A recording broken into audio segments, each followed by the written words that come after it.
Trekker Talk, a fan podcast devoted to the adventures of 23rd century bounty hunter Mercy St. Clair from the pages of Trekker Comics by creator, writer, and artist Ron Randall.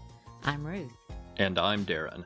And normally we talk about Trekker, the wonderful comics written and illustrated by Ron Randall about sci-fi bounty hunter Mercy St. Clair. But this time we have another one of our occasional tangent episodes. In the past, we featured an episode talking about Ron Randall's time on the Supergirl comic to celebrate that TV series, as well as an episode about Ron Randall's time on the Star Wars comic to coincide with the release of the recent movie.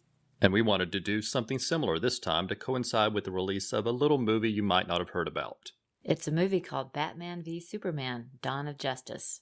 You may not be familiar with it because, as the V in the title surely suggests, it's apparently a slow-paced legal drama that I'm sure is filled with lots of courtroom intrigue, but little action, so it may not appeal to the typical Trekker fan. Okay, obviously we're attempting to make a little joke about the title of that movie. Apparently they decided a title like Batman vs. Superman using a VS instead of a V was just one too many letters, so they shortened the title to Batman v Superman, even though that abbreviation is generally only used in court cases. But based on the trailers, I think we're safe to say that there will be lots of action in this movie. And as we're sure most of you know, there is a lengthy series of movies featuring the members of DC Comics Justice League coming up over the next few years. So we've decided to celebrate these movies by covering Ron Randall's time working on DC Comics Justice League. Ron Randall spent a couple of years working with the Justice League on the title Justice League Europe, which later became Justice League International. And we're planning to cover individual story arcs from those issues to coincide with the release of the various Justice League movies. In this episode, we're going to cover the Justice League Spectacular from March 1992, which marks Ron Randall's start with the League sharing penciling duties on this issue with Dan Jurgens. So we hope everyone goes out and enjoys Batman v Superman, and we hope this little podcast episode can help the wait seem just a little easier. And later in the episode, we'll share some of the great comments and feedback we've received since last time. But before we get started, let's have a brief introduction to Trekker Talk for those listening for the first time. This is a fan podcast. We're not affiliated with Ron Randall, and the opinions expressed are just ours. We do this podcast simply because we love reading and talking about Trekker and Ron Randall's other comics. For those of you unfamiliar with the comic, it's a fast-paced adventure series about bounty hunter Mercy St. Clair. She lives in the city of New Guelph on Earth in the 23rd century. The stories vary from star-spanning sci-fi adventures to dark noir mysteries set in the dangerous backstreets of New Guelph. It's filled with action, adventure, science fiction, a fully realized world, and well-rounded and interesting characters. We enthusiastically encourage everyone to check it out. So please consider visiting TrekkerComic.com. That's Ron Randall's official site dedicated to Mercy St. Clair. It features a new page of Trekker material every Monday, making it easy to sample the many great things Trekker has to offer. You will also find links to all of the ways to follow Ron Randall on social media, including Facebook, Twitter, Tumblr, and Instagram. TrekkerComic.com also has a link to his Patreon page, where you can donate to help support the creation of brand new Trekker material if you want. Also at the Trekker Comic website, you will often find interesting posts on Thursdays. That's where Ron Randall occasionally shares key inspirations and insights into how he creates comics, as well as the latest news about Mercy St. Clair. Fans of The Flash will enjoy reading about how the science fiction story elements and art of Carmine Infantino on that series influenced Ron Randall's work. There are some great examples of the art in those books in his post, including a cityscape that provided some influence on the look of New Guelph. Ron Randall also has an email newsletter where he recently shared that the Rites of Passage trade paperback is now set for publication by Dark Horse Comics in December. It will include a few pages of all new content, some original sketch designs, and pinups by other artists. Now I know what I'll get Darren for Christmas. Ron Randall's upcoming convention appearances include Seattle's Emerald City Comic Con and Calgary Comic Expo, both in April. If you're planning to attend either of those cons, be sure to stop by his table. He's a true gentleman who's always happy to talk to his fans. Plus, he has a great selection of prints, and his con sketches are always amazing. I know this show is more fun for everyone when we hear from you. It's fun to share your comments, so please write in and let us know what you think about the stories or the art. We'd love to hear your thoughts. So stop by TrekkerTalk.com for links to all of our social media connections, or send us an email at TrekkerTalk@gmail.com, and we'll include your comments in a future episode. Justice League Spectacular. Teamwork. March 1992. This issue follows the events of the multi-part storyline Breakdowns, which culminated with the breakup of the League in Justice League America number 60 and Justice League Europe number 36. Written by Dan Jurgens and Gerard Jones. Pencils by Dan Jurgens and inks by Rick Burchett on pages 5 through 15, 28 through 30, 33 through 36, and 38. Pencils by Ron Randall and inks by Randy Elliott on pages 1 through 4, 16 through 27, 31 through 32, and 37. Letters by Bob Pinaha, colors by Gene D'Angelo, and edited by Brian Augustin.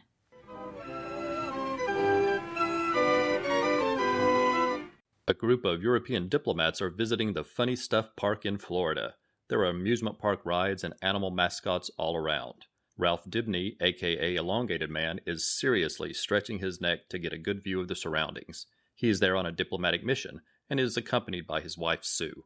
A tour guide leads the group into a section of the park where characters are reenacting scenes from Alice in Wonderland, when a group of card-themed characters suddenly start to charge toward the diplomats. It's the Royal Flush Gang, who have found a perfect use for their disguises. Elongated Man stretches and contorts his body to avoid several punches and multiple weapons, but is eventually struck by a laser beam and knocked out. The ambush was a success, and the diplomats are now hostages. Next, we cut to a skyscraper where Maxwell Lord is clenching his fists in frustration as he explains to Oberon that he hired the Royal Flush Gang to storm Funny Stuff Park in the hopes of creating a scene that would force the Justice League to once again join together, but he never expected the gang to take hostages. Meanwhile, Booster Gold stops by the cave that was the former hideout of the Justice League, where he finds Blue Beetle is hiding with his ship, the Bug. Blue Beetle is munching on chips and watching reruns of the Brady Bunch because he is distressed and depressed that the League has disbanded. Fire and Ice then stop by and walk in on Booster and Beetle fighting. Ice decides to sit down and watch the Brady Bunch when a reporter interrupts the show with the news that the Royal Flush Gang has taken over Funny Stuff Park. At the Daily Planet, Perry White is looking for Clark Kent, but is told that Clark is flying down to Florida to cover the hostage situation. On the roof, Clark is indeed preparing for flight, but as Superman. But then he is interrupted by Batman, who knew to expect to find him racing off to Florida. Batman wants Superman to reunite the Justice League and to lead the team, but Superman feels that he works best alone and flies off to rescue the hostages. But the Royal Flush Gang has been well armed by a secret benefactor, and they blast Superman with a giant gamma blaster, and then a giant flying Ace of Spades card blasts Superman with a beam of piercing cold that knocks him unconscious. Oberon asks Maxwell Lord what he gave to the Royal Flush Gang, but he insists it wasn't him. Meanwhile, on board a yacht, a shadowed figure called the Weapons Master is discussing how the plan is going exactly as he'd hoped, and that the next phase, called Operation Lantern, will soon begin.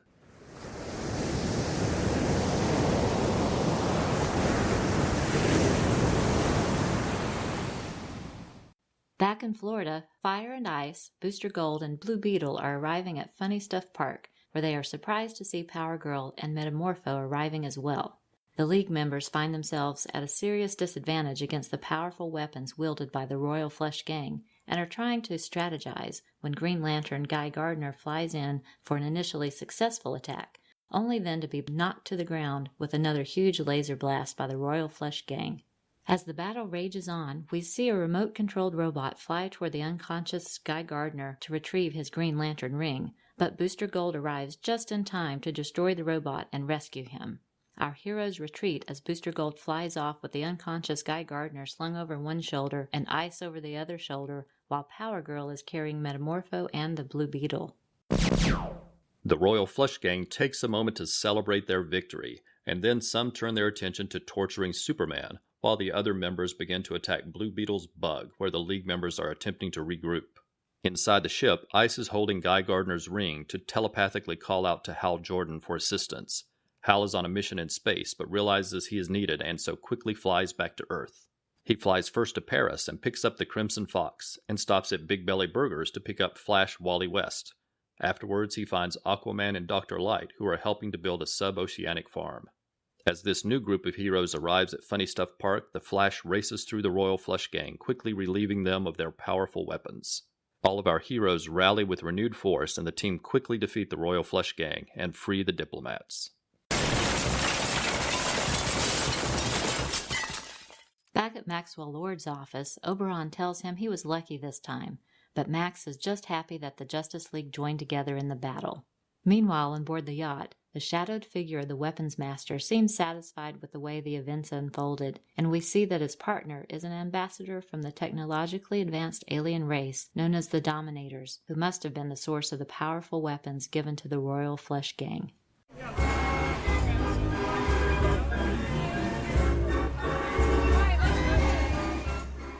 Back at Funny Stuff Park, our heroes discuss the merits of reforming the League and decide to form two separate powerful teams, Justice League Europe and the Justice League of America, and the issue ends with a very happy Blue Beetle. This was a fun adventure and a perfect place to join the story of the reteamed Justice League as we get introduced to all of the relevant members of the team, some well-known and others a little more obscure. The issue features two covers with art by Dan Jurgens and Ron Randall, each featuring a different group of members of the Justice League racing into action. The two covers can be put together to form a single image featuring all of the League members. We'll post both covers on our Trekker Talk Facebook page and Twitter feed. Looking at the interior art, I must say that I love page 16. The layout of Blue Beetle's bug flying over the palm trees is terrific. It looks like it could fly off the page, and the very last panel with the headshot of Ice is beautiful. The lines are confident, and there's an elegance on her face. It reminds me of the features of a certain 23rd century bounty hunter. Another favorite is page 25. The movement of Green Lantern and Crimson Fox is well done.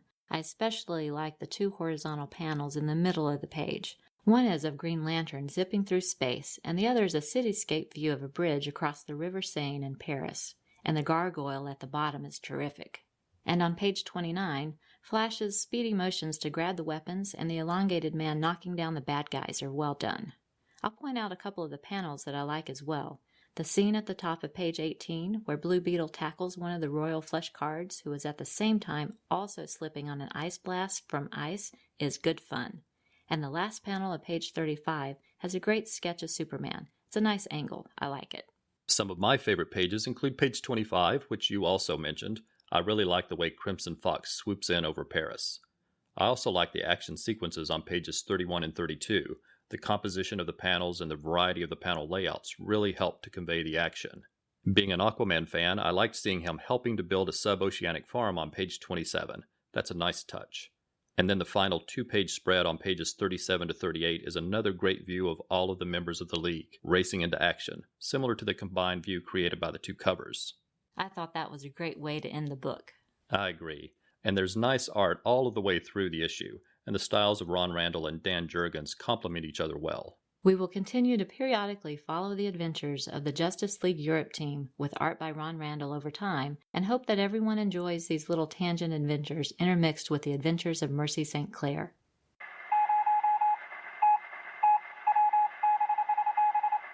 Next up is Trekker Transmissions, where we share the listener feedback we've received since last time. We sincerely appreciate every message we receive and truly believe they add immeasurably to the show, so a big thanks to everyone who took the time to write in.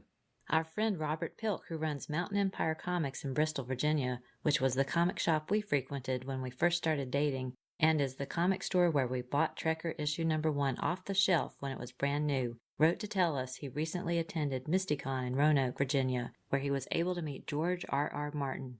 I'm sure that was amazing, and I'm very happy that Robert survived the experience, because you just never know what to expect from the writer of the Game of Thrones. Joe Crawford wrote about the last episode, Sins of the Father Part 2, saying, "It was a great episode about one of my favorite Trekker stories. I also really enjoyed the Blade Runner discussion, and that Bradbury building sounds fascinating." And then he wrote back later to tell us that he downloaded the episode of the 99% Invisible podcast that we recommended about the Bradbury building. Brian Mulvey also sent comments about episode 14. He said, "What a story, what artwork, and what a podcast. Great job again by the two finest Trekkerphiles." Hey, is that a word? On this planet, and maybe in this galaxy. Going through the story with you two was as fun as always. And then came the wow moment when I took in the last panel and literally stopped, stared, and just drank it in. Stunning, and I agree with Ruth that it would make a fabulous print. I also think Ron went all out in his depiction of the alien landscapes and very otherworldly fauna. And Jeremy Colwell's perfect coloring of the alien sky was beautiful, and a perfect tone that makes it all the more alien. Colorists rarely get the praise they deserve in the comic business, so thank you for pointing out this major contribution to the story and others that he worked on. Well-deserved praise indeed. And thanks in part to the yellow sky, my favorite panel was the large one at the top of page 253 with Cart's ship taking off with Mercy and Angus powerless to stop him. Thanks of course to Ron Randall for his brilliant story and art, which is the reason for Trekker Talk. And speaking of colorist extraordinaire Jeremy Caldwell, he had a reason to celebrate recently when 3 different books that he colored were all released on the same new comic book day, including Top Cow's The Tithe and the second printings of DC's Batman Teenage Mutant Ninja Turtles numbers 1 and 2. We're sure Kyle Benning of the King Size Comics Giant Size Fun podcast, which occasionally features Turtle Tuesday episodes, will be interested in those issues. John Baker and Ruth Reese appreciated receiving their Trekker toast, and John said he enjoys being part of the fun discussions on Twitter. On social media, a group was considering the opportunities for a Mercy Meetup, which is the term Ruth Reese coined for a gathering of Trekker fans at a convention, when Ron Randall chimed in to say, that sounded better than a scuff scuffle. There were lots of laughs all around over that one, and Brian dubbed Ron the king of the one-liners. And we were all left to wonder what a treat a short side story titled The Scuff Scuffle could be. Just imagine Scuff the Doc starring in his own little adventure. And speaking of Scuff, Ron Randall recently posted a gorgeous page featuring Mercy and Molly to celebrate International Women's Day, and he included a comment saying, when we have an International Docs Day, Scuff will get his own post, of course. I posted back that I noticed Scuff still found a way to make an appearance on the page celebrating International Women's Day while he waits for International Docs Day. To which Ron Randall replied, well, Scuff is a shameless show-off, no question. He will grab the spotlight at the slightest chance. I shudder to think of his behavior on a day when he is actually encouraged to be the center of attention. We shared a post on Facebook recently to celebrate the anniversary of the great sci-fi comedy series Red Dwarf, and many of our friends chimed in to say that they liked the show as well, including Ron Randall himself. Very cool indeed. On Ron Randall's Patreon site, I enjoyed his reply to a post by Badger Mushroom.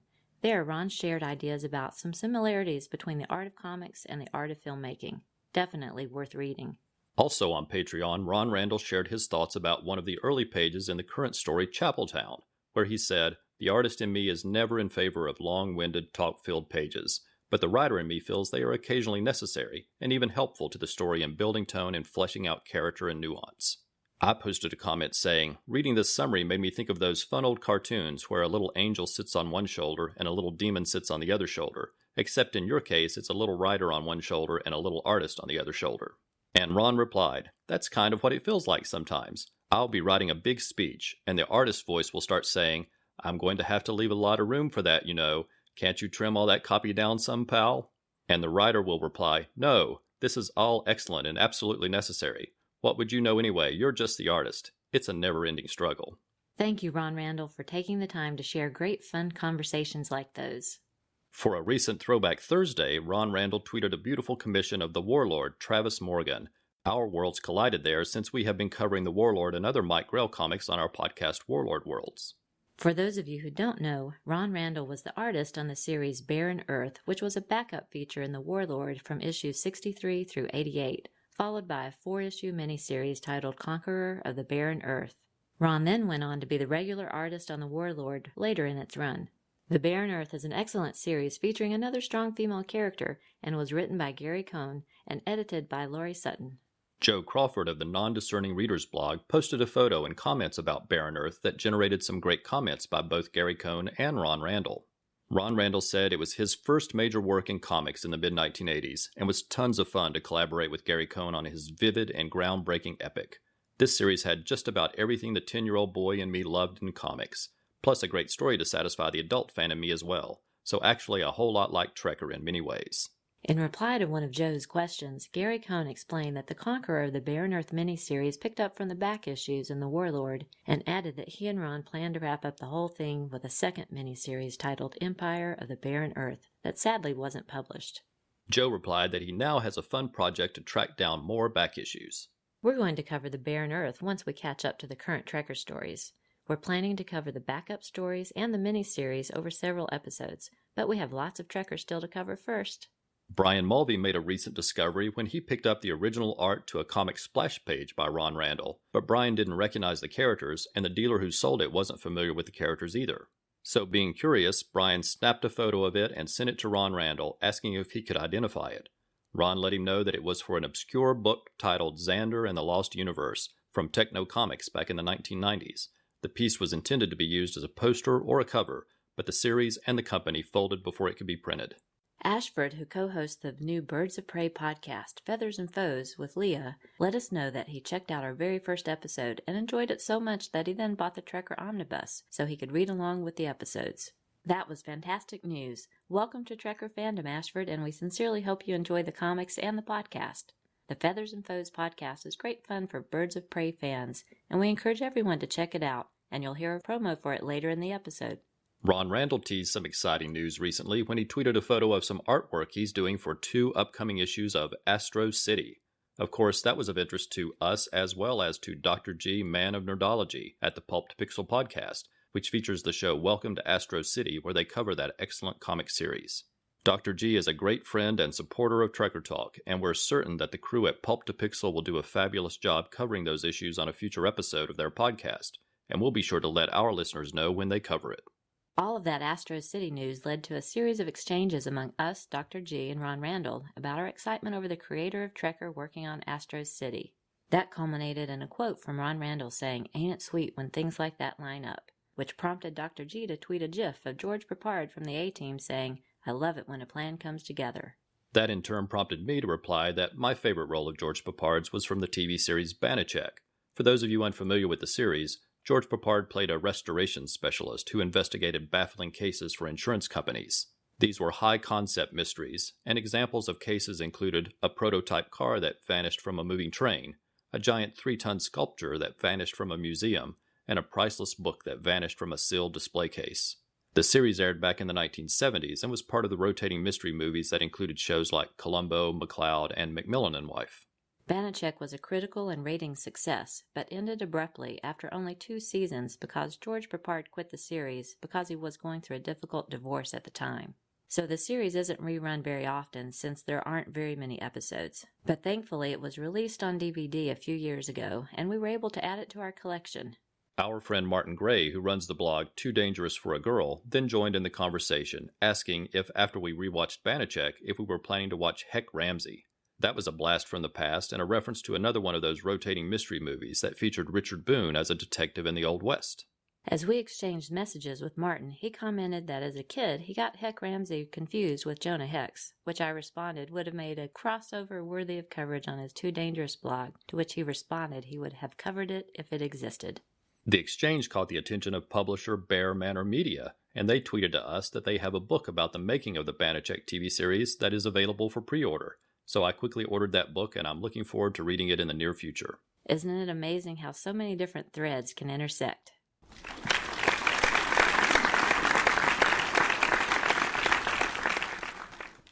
We want to extend our Trekker thanks to everyone who supported us on social media since the last episode.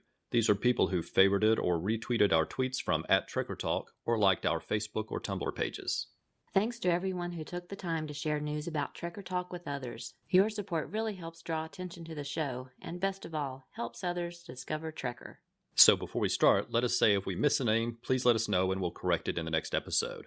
And also, forgive us if we mispronounce your name. Just email us and let us know. We'd be happy to correct that next episode as well. Aaron Scott, Alexander Didymus, Ange of the Supergirl Comic Box Commentary blog, Ashford of Feathers and Foes, the Birds of Prey podcast, BC Fan 101, Brad Guthrie, Brian Daniel, Brian Mulvey, Captain Marvel 75, Carlos Raphael, Carolyn Wallace, Chris Mounts, Clinton Robson of Coffee and Comics blog, Corey Hodgson, Cullen Stapleton, David Durrell, David Joel, Diablo Frank of the Idlehead of Diablo Martian Manhunter blog, Dr. G, Man of Nerdology of the Pulp to Pixel podcast, Drunken Dork podcast, Ed Terry and Nick Moore of Till Productions, Gene Hendricks of The Hammer Strikes, Gus Ceballos from the Mike Grell Facebook page, Jason Adams, Jason Them, Jeff Messer of the Geek Brain Popcast, Jeremy Colwell, colorist du jour, Joe Crawford of the blog for the non-discerning reader, John Baker,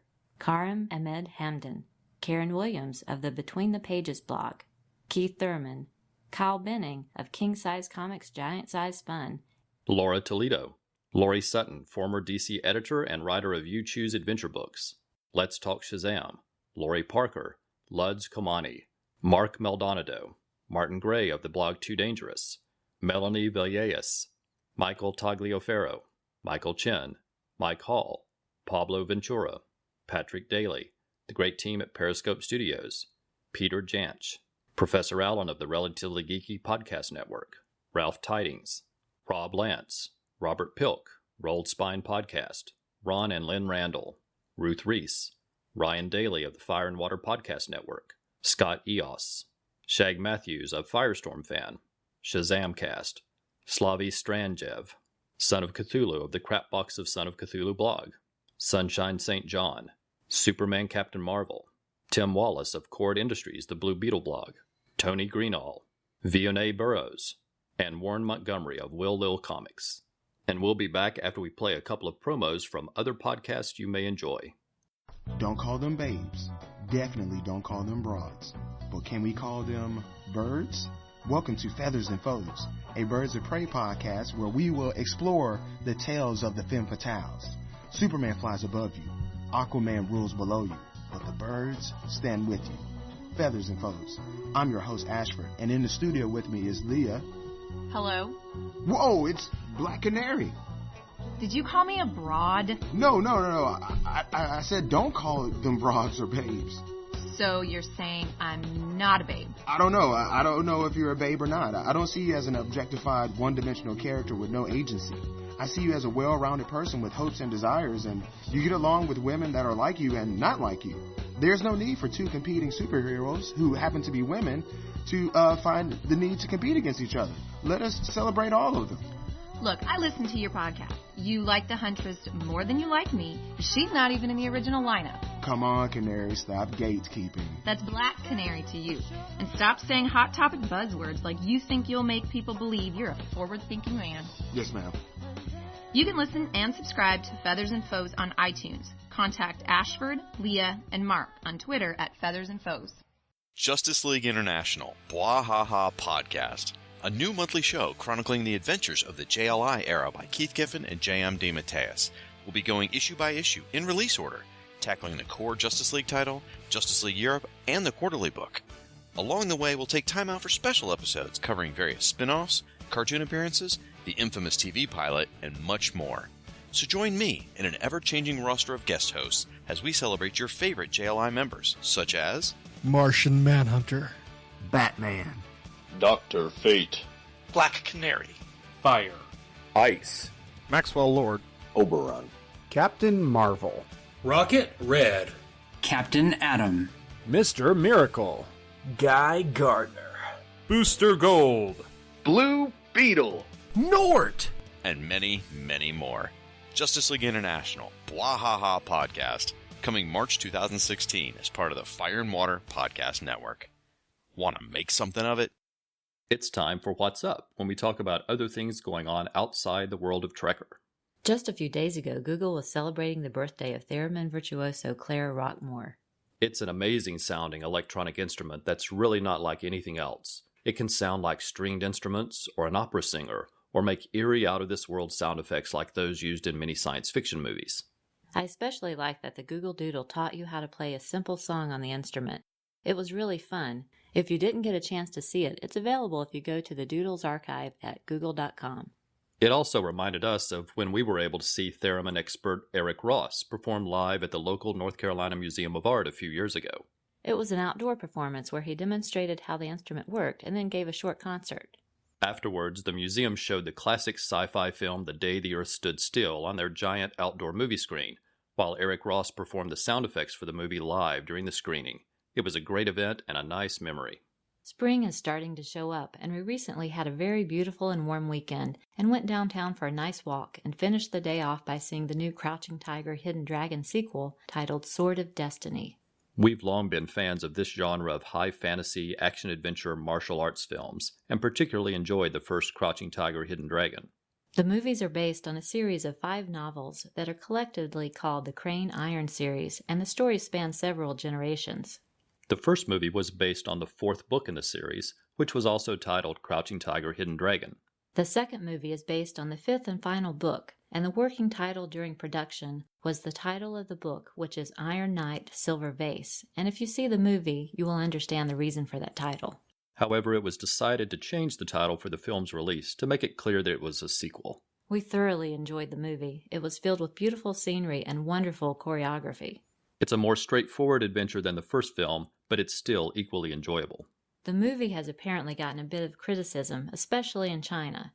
The film is a co-production between American and Chinese companies, but it was filmed in English and then dubbed into Mandarin, which has not gone over well in China.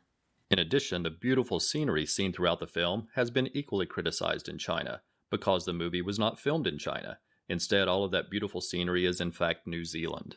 Being huge fans of The Lord of the Rings, we went to New Zealand several years ago using Red Carpet Tours, which features a 2-week tour of both the North and South Islands. The country is even more beautiful than we had imagined.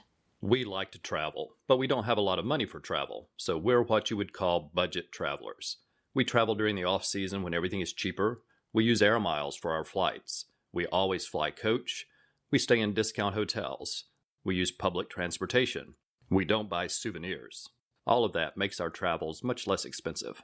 But we splurged a little on the New Zealand trip because we really wanted to take the Red Carpet Tour because of our love of the Lord of the Rings films, and we wanted to see as many of the filming locations as possible, many of which are quite remote and some are on private property not open to the public.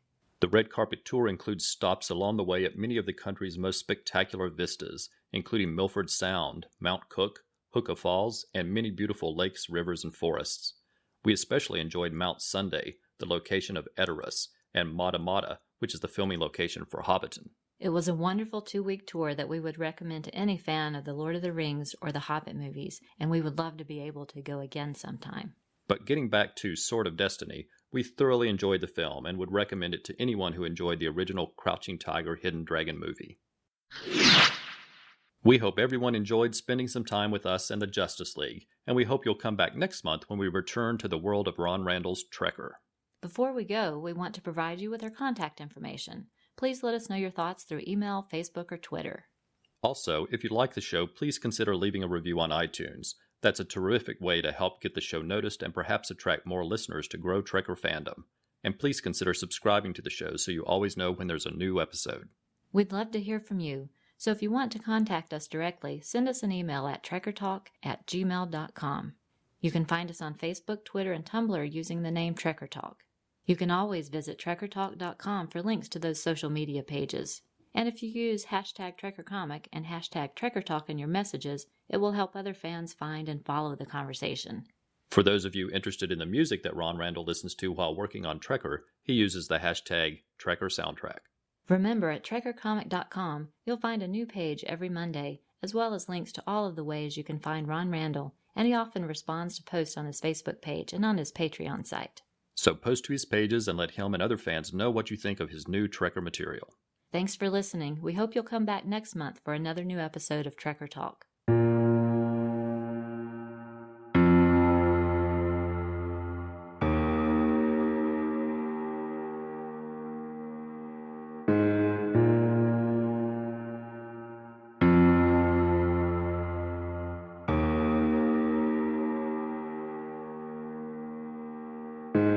Trekker Talk is not affiliated with DC Comics or Ron Randall. The views expressed on the show are solely ours. Music is taken from the album Royalty-Free Music, Movies, and Videos from the Royalty-Free Music Club. Sound effects are taken from the albums Hollywood Sound Effects Volume 4, Space Weapons and Lasers, #1 sound effects for movies, TV, and websites, Ultimate Sound Effects Collection, Sound Effects Library Volume 1, and Cartoon Sound Effects. We make no money from this podcast, and no copyright infringement is intended.